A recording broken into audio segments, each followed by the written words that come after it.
energy and air pollution will be one of the top 5 issues for the general election. We talk about Putin being in control. He's not really. It's the various factions under him, and it suits them to have him at the front. If you're trying to save for a house deposit and you'd have to save up some crazy amount of money, how on earth are you going to do that if a pint is £7? There's certain key things that we want from India and there's certain key things that they want from us. You're listening to Bloomberg UK Politics. I'm Lizzy Burden. And I'm Stephen Carroll. Welcome to the programme, Lizzy. It's that time of year. The lists are coming for us. There's a list. A Christmas list? A Christmas list, if only. But I feel like any second now we're going to be getting to our songs of the year. But today we're talking about the word of the year, according to Merriam-Webster, the diction maker anyway. Someone's scraping the barrel, go on. It's authentic, very relevant to politics, of course. Big discussion word this year, the dictionary maker says, because that the rise of essentially artificial intelligence and misinformation online has made it more difficult to assess what's real and what's fake. I have to say I only have one dimension, so it's impossible to be anything other than authentic. And this is why I think you should never get Botox if you work in news. Shade. Oh, interesting. Okay, I'm not sure that I have anything to say about that as I feel my forehead. Look, it's an interesting question because, of course, it's very central to how politicians present themselves as well. But it's also become one of the big debates about how voters are going to be sorting the most important issues from the less important ones coming up to an election. We know that social media has taken a bit of a turn for the dark this year and made discussions online all that more difficult. And there's a question too about how much authenticity we want to be able to see from our politicians as well. You know, don't we want them to be statespeople and showing an example of leadership? Well, I don't think that this is anything new. Jeremy Corbyn was someone who the word authentic was applied to a lot, him and his allotment patch. And then Keir Starmer was presented as the opposite of that in a way that was meant to be good. But then he's now rolling up his sleeves and telling us about how he's the son of a toolmaker and trying to be more authentic. And Rishi Sunak's wheeling out his wife at party conference to show the real him. I'm having flashbacks to the photos during the World Cup, actually, which is a particular form of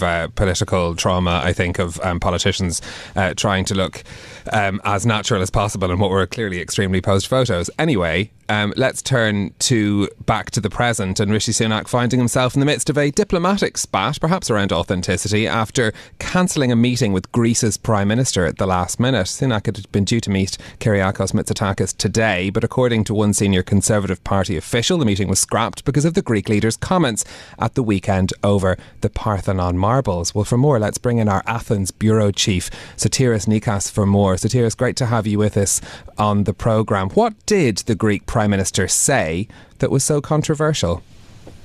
Would you like your viewers to be able to see half of Mona Lisa?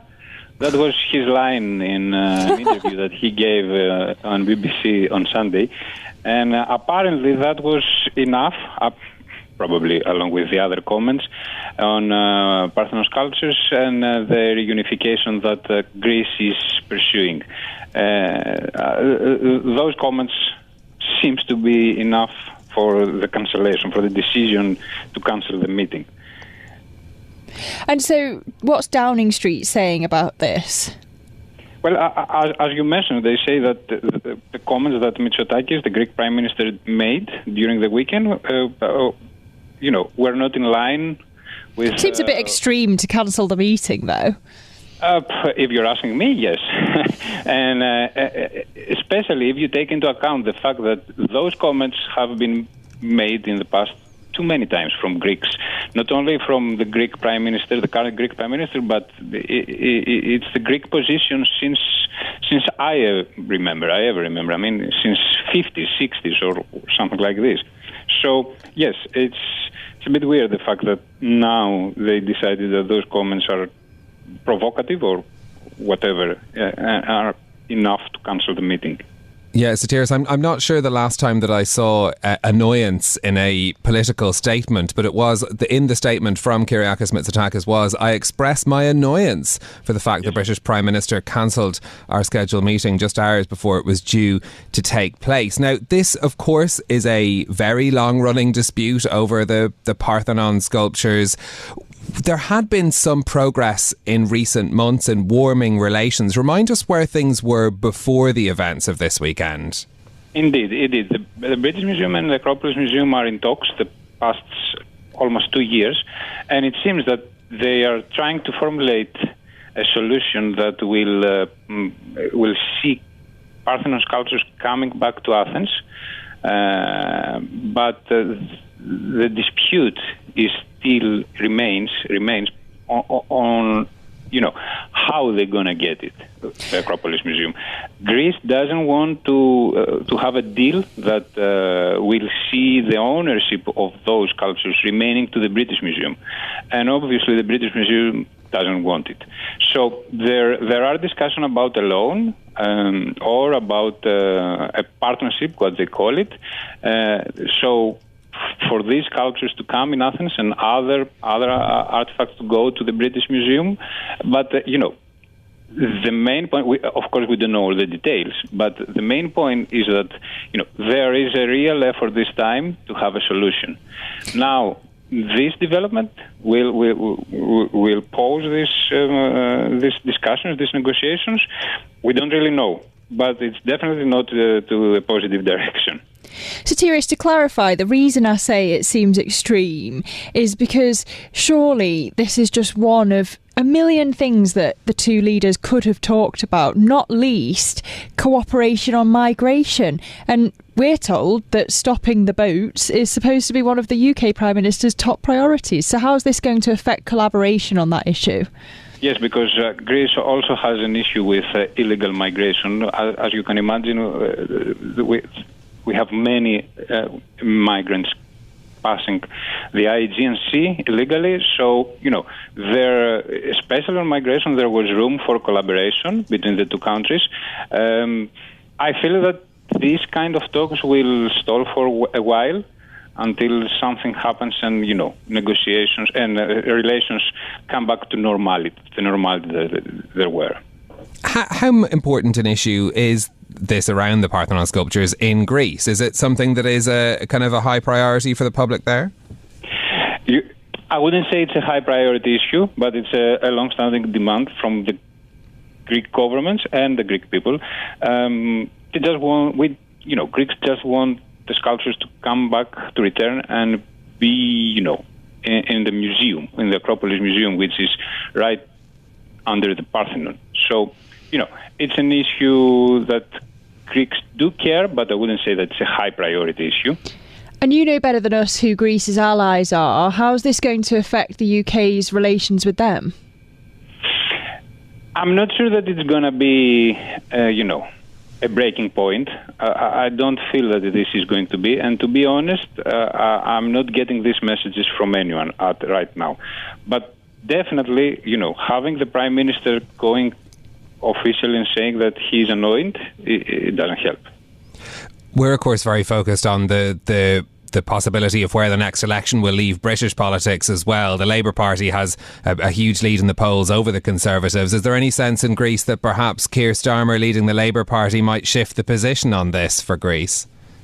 Well, Greek Prime Minister Mitsotakis had a meeting with UK's Labour Party leader, and actually his team got the call for the cancellation of the meeting with Sunak when his meeting with Starmer was ending. So, the issue was discussed in Mitsotakis-Starmer meeting. As far as we know, both sides presented their arguments, and that was it. Definitely having two leaders discussing it is better than not having a meeting. Indeed. OK, thank you so much for bringing us up to date. That's our Athens Bureau Chief there, Sotiris Nikas, joining us with the latest on those discussions ongoing after the cancellation of the meeting between Rishi Sunak and Kyriakos Mitsotakis. Well, the UK's Global Investment Summit at Hampton Court this week is part of Rishi Sunak's plans to attract more cash to the UK. Big business names rolled up in force, but will it really move the dial for the economy or the election? To discuss, we're joined now by Andrew Griffith, Minister of State for the Department for Science, Innovation and Technology.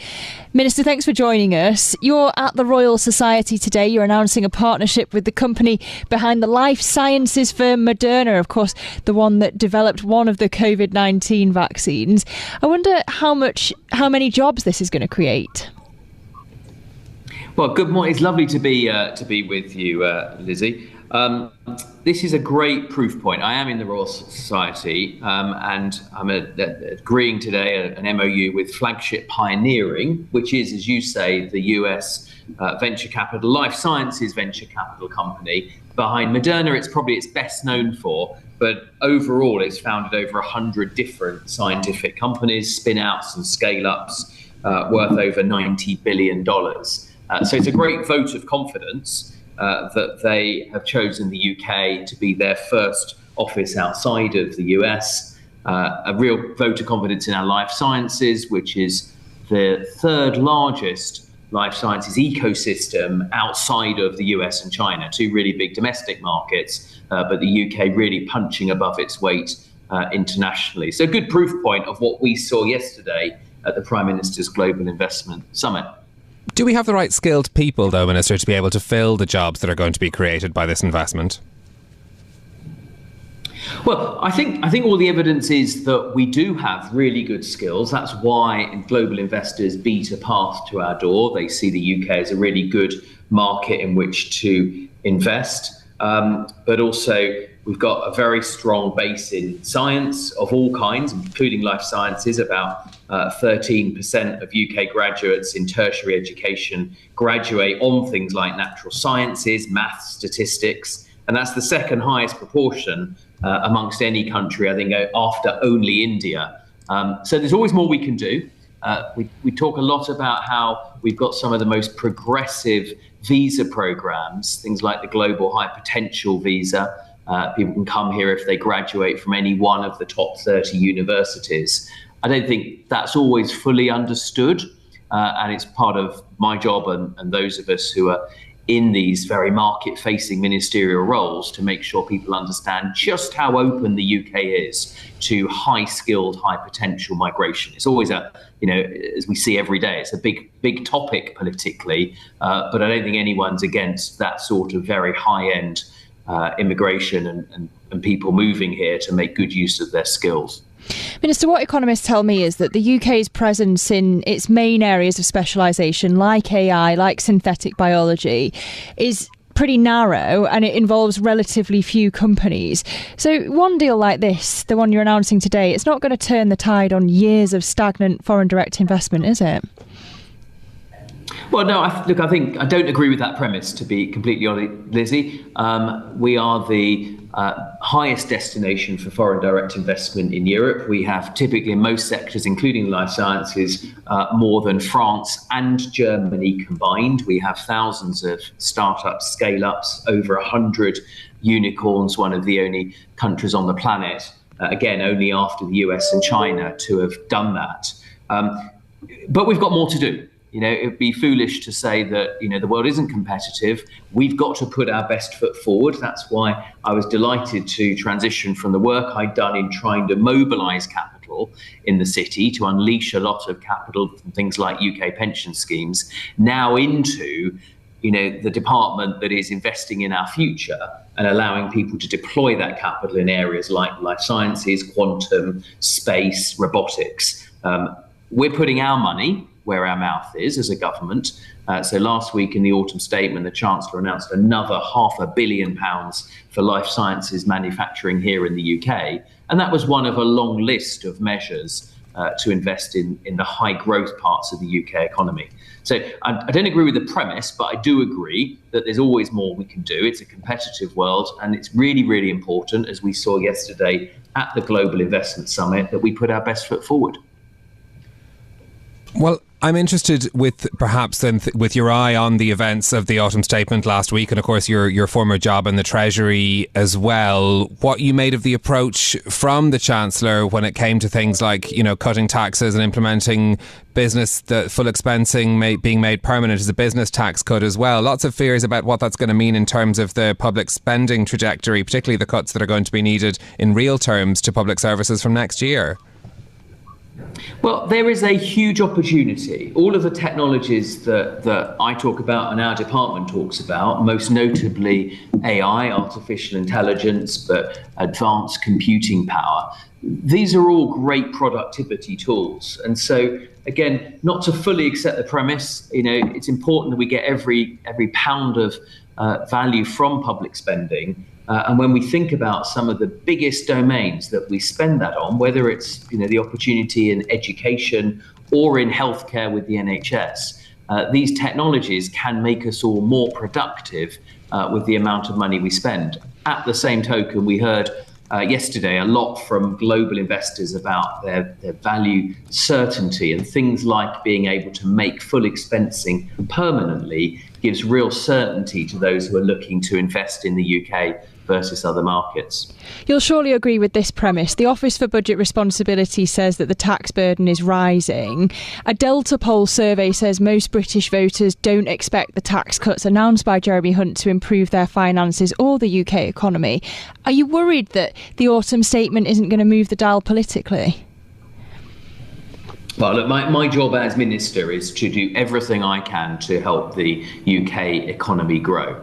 That is making the best use of our great scientists, our innovators, our founders, connecting them with capital, whether that's from domestic sources like people investing themselves in their ISAs or our brilliant pension funds in the UK, and then operating within an ecosystem that means they have the best skills, the best tax environment and the best regulations to compete. So with respect, that's my day job. If we can show that we've got a path to grow the economy, I think the British people innately understand that you can't spend your way to growth, right? So, you can create the right environment, you can make sure that we're attractive to international investors. What you can't do is simply make unfunded spending promises. That will push up inflation, that will push up interest rates, and that I don't think is when the British people eventually go to the polls and hover over where to cast their vote. I think that the party that's got a clear plan to grow the economy is the one that will prevail. But that's a hard message to sell on the doorsteps when the election campaign does start, telling people that, we're sorry that everything's much more expensive and you feel like you've less money in your pockets. But to say that you've got a plan when the Conservative Party has been in power for as long as it has is going to surely make things very difficult to say. Well, it's more than a plan. I'm talking today about the launch of Flagship Pioneering, one of the biggest investors in the life sciences in the world, coming to London, opening its only outside of the US office. And that follows on the back of around 30 billion of pledges and promises and commitments that some of the biggest investors in the world made in the UK. Again, more than any other country in Europe. So we're a real destination. So it's not just words, it's not just plans and strategies, it is actually delivery. And look, I'm not someone who has spent most of my career in politics. Most of my life was in business. But I learned then, as well as in government, not to underestimate the innate good sense of British people or British consumers. They know that ultimately governments that try and spend their way out of difficult positions, such as we saw with COVID, such as we saw with Ukraine, ultimately are not doomed to succeed in this globally competitive world. Finally, Minister, we've been talking about the Parthenon sculptures, the Elgin marbles, whatever you want to call them, this morning, the cancelled meeting between the Greek Prime Minister and Rishi Sunak. Do we really want to be shutting down meetings with other country leaders when surely now's a time to cooperate on investment?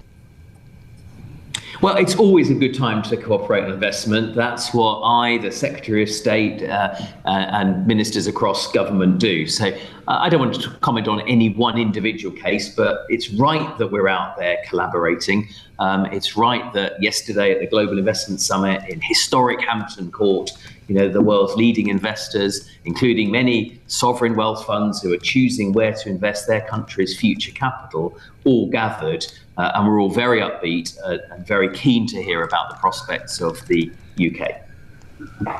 OK, Andrew Griffith, Minister of State at the Department of Science, Innovation and Technology, thanks very much for joining us on Bloomberg UK Politics with your views on all of those stories. Lizzy, the, of course, economic backdrop still pretty in focus, I suppose. We've had those new shop price inflation figures out today showing that shop price inflation is falling, but you've also been keeping an eye on an important committee hearing that's happening in Westminster. Yes, the Office for Budget Responsibilities officials have been testifying in Parliament Parliament. Interesting, before we talk about that though, Stephen, to think about the disparity between their forecasts and the Bank of England's forecasts. In fact, Dave Ramsden, the Deputy Governor of the Bank of England, was on Bloomberg TV and radio earlier today saying it doesn't really matter, everything's subdued in terms of growth and the outlook forward. So not quite the rosy picture that Andrew Griffith was just painting there in terms of the outlook for the UK economy. Yeah, but indeed, this, of course, as we're thinking about how the official forecasts from the OBR are going to go down in the questioning at the Treasury Select Committee. Indeed. The Office for Budget Responsibility Chair, Richard Hughes, has been speaking about the impact of the autumn statement on inflation. He says, I don't think that the impact of the policy package in this autumn statement makes a material difference to the outlook for inflation or prices. It does make a small one, however. Lizzy, I love having you here. We are doing 12 jobs at once, hosting the programme and also keeping an eye on everything that's happening on the UK economy as well. Well, let's get another point of view on the UK as an investment destination now. While the Hampton Court event was targeting big names, a new survey of early stage European investors has found that the UK is a leading destination for their capital, but it faces stiff competition from its neighbours. The study was carried out for Digital Catapult, a not-for-profit organisation that promotes the digital sector in the UK. We spoke to its CEO, Jeremy Silver, about some of the issues that it raises for the government. We looked at sort of 5 major countries across Europe, including the UK, so Spain, France, Germany and the Netherlands, and the UK as a priority market is definitely down on previous years' evaluations of this. And we spoke to about 250 early stage investors across those in each of those countries, and the impression that we're getting is that the UK is still probably the lead territory in Europe, but our competitors are definitely at our heels. What do those investors see as the particular strengths or weaknesses of the UK market? Well, I think what the UK has always had a very strong research base, and the strength of UK universities and the graduates of those universities, I think, have always provided really strong input into startup companies around the UK.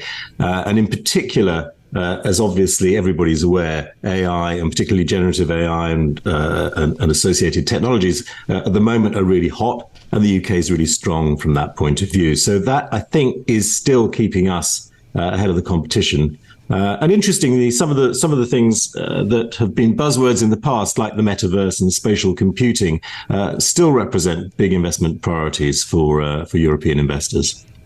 Okay. Is sourcing talent post-Brexit a problem for digital businesses? It certainly has become more of a barrier. So the UK became a very attractive location for European investors, but also European startups. So a lot of founders moved to London over the last 10 or 15 years. We've seen a large number of people coming here to set up companies. And obviously, the changes that Brexit brought about have put barriers in the way there and have made that more difficult. The ability to be able to source talent internationally through the use of visas has become a more difficult obstacle, both for people wanting to enter the territory and also from within the market. Is the UK government doing enough then? Is it putting in place the right economic backdrop to attract these investors, keep these investors, and, as you say, grow the businesses as much as possible to help grow the UK economy? Is the government creating the right backdrop?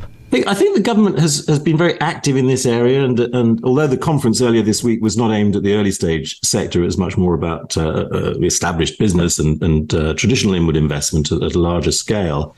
The kinds of tax incentives for early stage investors, the EIS scheme, even the SEIS scheme, the R&D tax credits, that combination has been a very powerful attractor over the last 10 or 15 years. It hasn't evolved much, and there were changes to the R&D tax credit made by the Chancellor last November, which were unhelpful, I think, for this sector.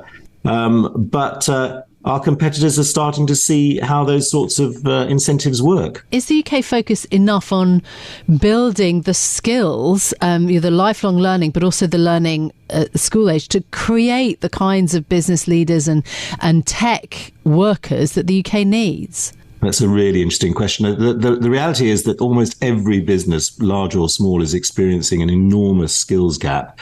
I was talking to a representative of a major defense company recently who reckoned that they needed 100,000 graduates with digital skills over the next 5 years, and they're not alone in that. that is pressure on everyone. And obviously the ability of all of those people to be sourced out of the UK in the short term is limited. And that's why the issues like how to make the visa to allow people to come and work here an easier and lower obstacle, lower barrier to entry is a really important one. That was Jeremy Silver, CEO of Digital Catapult, speaking earlier to myself and to Caroline Hepker. Well, that is it from us for today. If you like the programme, don't forget to subscribe and give it 5 stars so other people can find it on Apple Podcasts, Spotify or wherever you listen. This episode was produced by Tiwa Adebayo and our audio engineer was Marufal Hussain. I'm Lizzy Burden. And I'm Stephen Carroll. We'll be back with more tomorrow. This is Bloomberg. Bloomberg UK Politics. Listen weekdays at noon on DAB Digital Radio in London.